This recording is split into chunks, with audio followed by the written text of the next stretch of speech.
Hello, എല്ലാവർക്കും നമസ്കാരം. നമ്മൾ ഇന്ന് ചർച്ച ചെയ്യാൻ പോകുന്നത് അർജന്റീന വെനിസ്വേല മാച്ചാണ്. അതിലുപരിയായിട്ട് മറ്റൊരു പ്രധാനപ്പെട്ട ഒരു സംഭവമുണ്ട് ഈ ഒരു മാച്ചിനെ കുറിച്ച് പറയുകയാണെങ്കിൽ. അതായത് മെസ്സി തന്റെ അവസാനത്തെ അർജന്റീനക്ക് വേണ്ടിയുള്ള മാച്ച് കളിച്ചിരിക്കുകയാണ്. ഈ മത്സരത്തിന്റെ പ്രത്യേകത എന്ന് പറഞ്ഞാൽ അർജന്റീന അവന്റെ നാട്ടിൽ കളിക്കുന്ന ആ ഒരു അവസാനമായിട്ടുള്ള മത്സരം എന്ന് കരുതപ്പെടുന്ന ഒരു മാച്ച്. അതുകൊണ്ട് തന്നെ അതിൻ്റെതായ പ്രത്യേകതകളുണ്ട്. ആ കളിയിൽ അർജന്റീന 3-0 വെനിസ്വേലയെ തോൽപ്പിച്ചു. അതിൽ 2 ഗോൾ മെസ്സിയാണ് അടിച്ചത്, ഒരു ഗോള് ലൗട്ടാറോ മാർട്ടിനസും അടിച്ചു. എന്നിരുന്നാലും കൂടിയിട്ടും ഞാൻ ആ കളിയെക്കുറിച്ചല്ല എനിക്ക് പറയാനുള്ളത്. ആ കളിയുടെ മുമ്പും കളിയുടെ ശേഷവും നടന്ന ഒരുപാട് വികാര പ്രകടനങ്ങളുണ്ട്. പ്രത്യേകിച്ച് മെസ്സി എന്ന് പറയുന്ന ഫുട്ബോളിലെ ദൈവത്തിനെ കുറിച്ച് ആ നാട്ടിലെ ജനങ്ങൾ എങ്ങനെയാണ് അദ്ദേഹത്തെ കാണുന്നത്, അതുപോലെ എങ്ങനെയാണ് അദ്ദേഹത്തോട് ഉള്ള ആ ഒരു സ്നേഹം പ്രകടിപ്പിക്കുന്നത് എന്നുള്ളതെല്ലാം ഇന്നത്തെ വീഡിയോയിൽ ചർച്ച ചെയ്യാൻ പോകുന്നത്. ഇതിന് ഒരുപാട് പ്രത്യേകതകളുണ്ട്. മത്സരത്തിന് മുമ്പ് അർജന്റീനയുടെ ടീമും മെസ്സിയും തമ്മിൽ വാമപ്പിന് വേണ്ടിയിട്ട് ഫുട്ബോൾ ഗ്രൗണ്ടിലോട്ട് കടക്കുകയാണ്. ആ ഒരു വരവേൽപ്പ് ആ നാട്ടിലെ ജനങ്ങൾ മെസ്സിക്കും ഈ അർജന്റീന ഫുട്ബോൾ ടീമിനും കൊടുത്തത് ഒരു വല്ലാത്ത ഒരു അവിസ്മരണീയമായ കാഴ്ച. അതെന്ന് പറഞ്ഞാൽ സ്റ്റേഡിയത്തിലെ ലൈറ്റ് എല്ലാം ഓഫാണ്. അതിന് പകരം മ്യൂസിക് കൺസേർട്ടിലൊക്കെ ഉള്ള പോലെ നമ്മൾ കോൾഡ് പ്ലേയുടെ ഒക്കെ കൺസേർട്ടിൽ പോയി കഴിഞ്ഞാൽ നമ്മൾ കാണുന്ന പോലെ സ്റ്റേഡിയത്തിലുള്ള എല്ലാവരും മൊബൈൽ ഫോണിലെ ലൈറ്റ് എല്ലാം ഓൺ ചെയ്തിട്ട് മെസ്സിയോട് ഇങ്ങനെ കൈ ഉയർത്തി അദ്ദേഹത്തിന് ആരാധകർ ആവേശം മുട്ടിക്കുകയാണ്. അതിനിടയ്ക്ക് അവർ മെസ്സി മെസ്സി എന്ന് വിളിക്കുന്നുണ്ട്, പാട്ടുകൾ പാടുന്നു. അതുപോലെ തന്നെ കയറി വരുമ്പോൾ മെസ്സി എല്ലാം കണ്ടിട്ട് മെസ്സിക്ക് എന്തോ പോലെ ആയിരുന്നു, ഓൾമോസ്റ്റ് കരയാനായി. കാരണം അത്രയും ഒരു എക്സ്പീരിയൻസ്, അത്രയും ഒരു സ്നേഹത്തോടെയുള്ള ആ ഒരു സ്വീകരണം അത് മെസ്സിക്ക് എപ്പോഴും കിട്ടുന്നത് അദ്ദേഹത്തിന്റെ നാട്ടിൽ നിന്ന് തന്നെയാണ്. ഇതെല്ലാം മെസ്സിക്ക് അറിയാം, അവർ എത്രത്തോളം സ്നേഹിക്കുന്ന ഒരു ജനതയാണ്. പ്രത്യേകിച്ച് മറഡോണയ്ക്ക് ശേഷം വേൾഡ് കപ്പ് കൊണ്ടുവന്ന ആ ഒരു ക്യാപ്റ്റൻ എന്ന നിലയിൽ മെസ്സിയോടുള്ള അവർക്കുള്ള സ്നേഹം അത് വളരെ വലുതാണ്. അത് കാണിക്കുന്ന രീതിയിലുള്ള ഒരു തരം സെറ്റപ്പും സ്വീകരണവുമാണ് മെസ്സിക്ക് കൊടുത്തത്. അതുകൊണ്ട് തന്നെ മെസ്സി ഒരുപാട് വികാരധീനനായിരുന്നു, അറിയുന്നുണ്ടായിരുന്നു. മെസ്സി ഇങ്ങനെ വാമപ്പ് ചെയ്യാണ് ഇന്നും, അതുപോലെ ആ വാമപ്പിന്റെ എക്സസൈസ് എല്ലാം ചെയ്യുന്നു, അതിനിടെ ഉള്ളിൽ ഇങ്ങനെ വിതുമ്പുന്നുണ്ട്. അപ്പോ ആളിങ്ങനെ ആലോചിച്ചിട്ടുണ്ടാവും, ഒരു പക്ഷേ ഇതെന്റെ അവസാനത്തെ മത്സരമാണല്ലോ എന്റെ നാട്ടുകാരുടെ മുമ്പിൽ എന്നുള്ള ആ ഒരു ചിന്തയായിരിക്കാം മെസ്സിയെ അങ്ങനെ ഒരു വികാരഭരിതനാവാനുള്ള ഒരു കാരണമെന്നാണ് എനിക്ക് തോന്നുന്നത്. എന്തായാലും അത് അതിനെ കുറിച്ചൊന്നും മെസ്സി പിന്നെ പറയുന്നില്ല. അത് കഴിഞ്ഞിട്ട് കളി തുടങ്ങി. കളി തുടങ്ങിയപ്പോൾ മെസ്സി വളരെ നന്നായിട്ടാണ് കളിച്ചത്. അതുപോലെ തന്നെ 2 ഗോളുകൾ നേടി. ലൗട്ടാറോ മാർട്ടിനസിന്റെ ഗോളിന് തുടക്കം കുറിച്ചത് മെസ്സിയാണ്. അപ്പോ ജയിച്ചു. കളി കഴിഞ്ഞതിന് ശേഷം പിന്നെ ഉണ്ടായ സംഭവം അതിലും വലിയൊരു പ്രകടനമായിരുന്നു.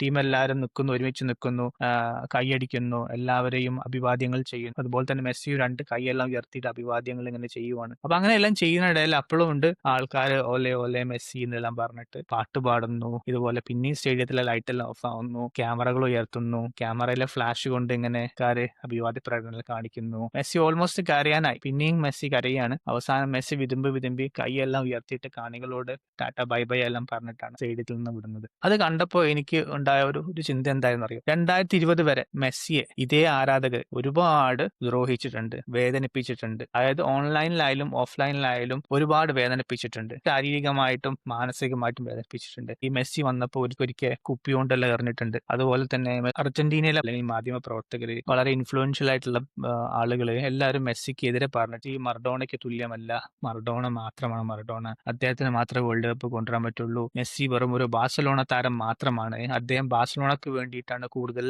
അധ്വാനിച്ച് കളിക്കുന്നത്, അർജന്റീനയോട് കൂറില്ല, അർജന്റീനയ്ക്ക് വേണ്ടി അധ്വാനിച്ച് കളിക്കില്ല. ഇങ്ങനെയൊക്കെയാണ് അന്ന് നാട്ടിലെ ജനങ്ങള് മെസ്സിയെ കുറിച്ച് പരാതി പറഞ്ഞിരുന്നത്, മെസ്സിയെ വേദനിപ്പിക്കുന്ന രീതിയിൽ പറഞ്ഞിരുന്നു. മെസ്സിയുടെ വീടൊക്കെ ഒരിക്കൽ അറ്റാക്ക് ചെയ്തിട്ടുണ്ട്. മെസ്സി ഉള്ളപ്പോൾ തന്നെ ഒരു ആക്ടിവിസ്റ്റ് ഗ്രൂപ്പ് ആണെന്ന് തോന്നുന്നു, എനിക്ക് ഉറപ്പില്ല. ആ ഗ്രൂപ്പ് ഇതുപോലെ തന്നെ മെസ്സിയെ ഭീഷണിപ്പെടുത്തിയിട്ട് പോലുമുണ്ട്. അപ്പൊ ഇങ്ങനെ ഒരുപാട് സംഭവങ്ങൾ ഉണ്ടായിട്ടുണ്ട്. നമുക്കറിയാലോ ലാറ്റിൻ അമേരിക്കയിൽ എത്രത്തോളമാണ് ഫുട്ബോളിന്റെ ഭ്രാന്ത് എന്ന് നമുക്കറിയാം. നമ്മൾ കേരളത്തിലെ നാട്ടിൽ അർജന്റീന ബ്രസീൽ പറഞ്ഞ് ഫൈറ്റ് ചെയ്യുന്ന പോലെ തന്നെയാണ് അന്നാട്ടിലെ നാഷണൽ ടീമിന് വേണ്ടി കളിക്കുക എന്ന് പറഞ്ഞത് തന്നെ വലിയൊരു പ്രൈഡാണ്. അപ്പൊ അതുകൊണ്ടൊക്കെ തന്നെയാണ് മെസ്സി ചെറുപ്പത്തിലെ സ്പെയിനിൽ പോയിട്ട് പോലും സ്പെയിൻ ടീം കളിക്കാണ്ട് അർജന്റീനയ്ക്ക് വേണ്ടി കളിച്ചാൽ മതി എന്ന് പറഞ്ഞിട്ട് കളി തുടങ്ങുന്നു. അർജന്റീനയ്ക്ക് വേണ്ടി ഒളിമ്പിക്സ് മെഡൽ നേടുന്നു. പക്ഷെ അതിനുശേഷം ഈ 2020 വരെ അദ്ദേഹത്തിന് കാത്തിരിക്കുന്ന ഒരു കപ്പ് നേടാൻ മാധ്യമ പ്രവർത്തകരായാലും കളിപ്രേമികളായാലും അന്നാട്ടിലെ ആൾക്കാരായാലും പുറമേയുള്ള നാട്ടുകാരായാലും അത് പറയുന്ന ഒരേ കാര്യമായിരുന്നു, മെസ്സി ബാഴ്സലോണ താരം മാത്രമാണ്, രാജ്യത്തിന് വേണ്ടി കളിക്കില്ല, രാജ്യത്തിന് വേണ്ടി ഇതുവരെ കപ്പ് നേടിയിട്ടില്ല എന്നെല്ലാം. അതുകൊണ്ട് തന്നെ ഒരുപാട്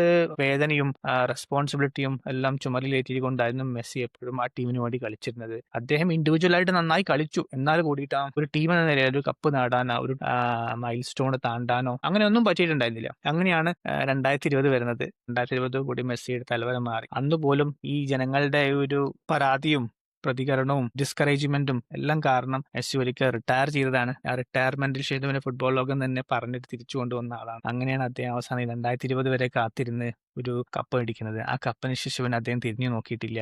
അദ്ദേഹം ആ ഒരു ജനതയിൽ അർപ്പിച്ച ആ ഒരു വിശ്വാസം ഉണ്ടല്ലോ, എന്റെ നാട്ടുകാർ എന്നെ വെറുക്കുകയും ചെയ്യും, അതുപോലെ തന്നെ സ്നേഹിക്കുകയും ചെയ്യും, അവർക്ക് വേണ്ടി ഞാനൊരു കപ്പ് നാട്ടിലോട്ട് തിരിച്ചെത്തിക്കും എന്നുള്ള രീതിയിലുള്ള ആ ഒരു പ്രതിജ്ഞ മെസ്സിയുടെ ആ ഒരു കരച്ചിലിൽ എനിക്ക് കാണാൻ പറ്റി. അദ്ദേഹത്തിന്റെ ആ ഒരു ദൃഢപ്രതിജ്ഞ കൊണ്ട് മാത്രമാണ് ഇത്രയും ബുദ്ധിമുട്ടിയ അല്ലെങ്കിൽ ഇത്രയും വെറുക്കപ്പെട്ട ഒരു പ്ലെയർ എന്ന രീതിയിൽ അർജന്റീനക്കാർക്ക് വേണ്ടി എന്നിട്ടും കളിച്ച് അവസാനം അവരെ കൊണ്ട് തന്നെ അദ്ദേഹം അവരുടെ വായടപ്പിച്ച് അവരെ കൊണ്ട് തന്നെ സ്നേഹിപ്പിക്കുന്ന ആ ഒരു രീതിയിലെത്തിയ, അതുപോലെ തന്നെ ഇങ്ങനെ ഒരു ഊഷ്മളമായിട്ടുള്ള ഒരു സ്വീകരണവും എല്ലാം കാണുമ്പോൾ മെസ്സി എന്നല്ല ആര് പോലും കരഞ്ഞു പോകും. ഇപ്പൊ എന്തായാലും നല്ല കാര്യമാണ് കണ്ടത്. കളിക്ക് ശേഷം മെസ്സി പറഞ്ഞത് ഇതാണ്: എന്തൊക്കെയായാലും എങ്ങനെയായാലും അർജന്റീനയിൽ കളിക്കാന്ന് പറഞ്ഞത് ഏതൊരു കളിക്കാരന്റെയും ആഗ്രഹമാണ്. പ്രത്യേകിച്ച് സ്വന്തം നാട്ടിൽ കളിക്കുമ്പോൾ കിട്ടുന്ന ആ ഒരു സ്നേഹവും വരവേൽപ്പും സന്തോഷവും അതെല്ലാം ഒന്ന് വേറെ തന്നെയാണ്. അതേപോലെ തന്നെ അപ്പൊ മാധ്യമപ്രവർത്തകന് മെസ്സിയോട് ചോദിച്ചിട്ടുണ്ടായിരുന്നു, എങ്ങനെയാണ് ഇനി വേൾഡ് കപ്പ് കളിക്കുന്നില്ലേ എന്ന് ചോദിച്ചിരുന്നു. അപ്പൊ മെസ്സി പറഞ്ഞത്, വേൾഡ് കപ്പ് കളിക്കുമോ എന്ന് എനിക്ക് അറിയില്ല, വയസ്സ് 38 വയസ്സായിരിക്കുകയാണ്, ഒരു ദിവസം ഒരു കളി, ആ ഒരു കളിയെ കുറിച്ച് മാത്രമാണ് ചിന്തിക്കുന്നത്. അപ്പൊ അതുകൊണ്ട് തന്നെ ഇനി അടുത്ത വർഷം വേൾഡ് കപ്പ് 2026 കളിക്കുമ്പോൾ എന്റെ ഹെൽത്ത് സ്റ്റാറ്റസ് എന്താണെന്ന് അറിയില്ല. അതായത് അദ്ദേഹത്തിന് ആ സമയത്ത് ആള് ഫിറ്റ് ആവുമോ, അല്ലെങ്കിൽ ഇപ്പൊ 38 വയസ്സായില്ലേ, അപ്പൊ അതുകൊണ്ട് തന്നെ ആ വയസ്സായ സമയത്ത് ഇനിയിപ്പോ ആ ഒരു സമയത്ത് കളിക്കാനുള്ള ശാരീരിക ശേഷിയും മാനസിക ശേഷിയും ഉണ്ടോ എന്ന് അദ്ദേഹത്തിന് അറിയില്ല. അപ്പൊ അതുകൊണ്ട് തന്നെ മെസ്സി പറയുന്നത്, ഞാൻ ഇന്നത്തെ കളി മാത്രം ഫോക്കസ് ചെയ്യുന്നത്, ലോങ് ടേം ആയിട്ട് ചിന്തിക്കുന്നില്ല, കുറച്ച് കഴിഞ്ഞാലേ ഞാൻ തീരുമാനമെടുക്കുള്ളൂ എന്നാ പറയുന്നത്. അപ്പൊ അതുകൊണ്ട് തന്നെ മെസ്സി ഇപ്പോഴും 2026 വേൾഡ് കപ്പിൽ ടീമിന് വേണ്ടി കളിക്കുകയോ കളിക്കില്ലേ എന്ന് ഇപ്പോഴും അറിയില്ല. പക്ഷെ കോച്ചിനായാലും നമ്മൾ ഫുട്ബോൾ ആരാധകർക്കായാലും അർജന്റീന ടീമിലെ എല്ലാ പ്ലേയേഴ്സിനും അറിയാം, മെസ്സി ഇനി 50 വയസ്സ് വരെ കളിച്ചാലും ആ അറ്റിക്കുറിച്ച ആ പാസും ആ ഒരു ലോബ് ബോളുകളും അതുപോലെ തന്നെ ലോങ് റേഞ്ച് പാസുകളും ട്രിബിൾ ചെയ്യാനുള്ള ആ ഒരു എബിലിറ്റിയും ഇപ്പോഴും മെസ്സിക്ക് കോൺട്രിബ്യൂട്ട് ചെയ്യാൻ പറ്റുമെന്ന് അർജന്റീന ടീമിലെ ഓരോ കളിക്കാരനും അറിയാം. അതുകൊണ്ട് തന്നെ കോച്ച് സ്കലോണി പറയുന്നുണ്ട്, ഇത് മെസ്സിയുടെ അവസാന മാച്ചാണ് അർജന്റീനയിൽ എന്ന് കരുതണ്ട, ഇനിയും നമുക്ക് ഇതുപോലെ തന്നെ മാച്ചുകൾ അറേഞ്ച് ചെയ്യാമെന്നാണ് പറയുന്നത്. അപ്പൊ എന്തായാലും മെസ്സി കേരളത്തിൽ വരുന്നുണ്ടല്ലോ, അതുപോലെ തന്നെ അവരുടെ ഒരു വിടപറയൽ മാച്ച് കൂടെ നടത്താൻ ലയണൽ സ്കലോണി എന്ന കോച്ച് ആഗ്രഹിക്കുന്നുണ്ട്. അപ്പോൾ ഇറ്റ്സ് ഓൾ അബൌട്ട് മെസ്സി.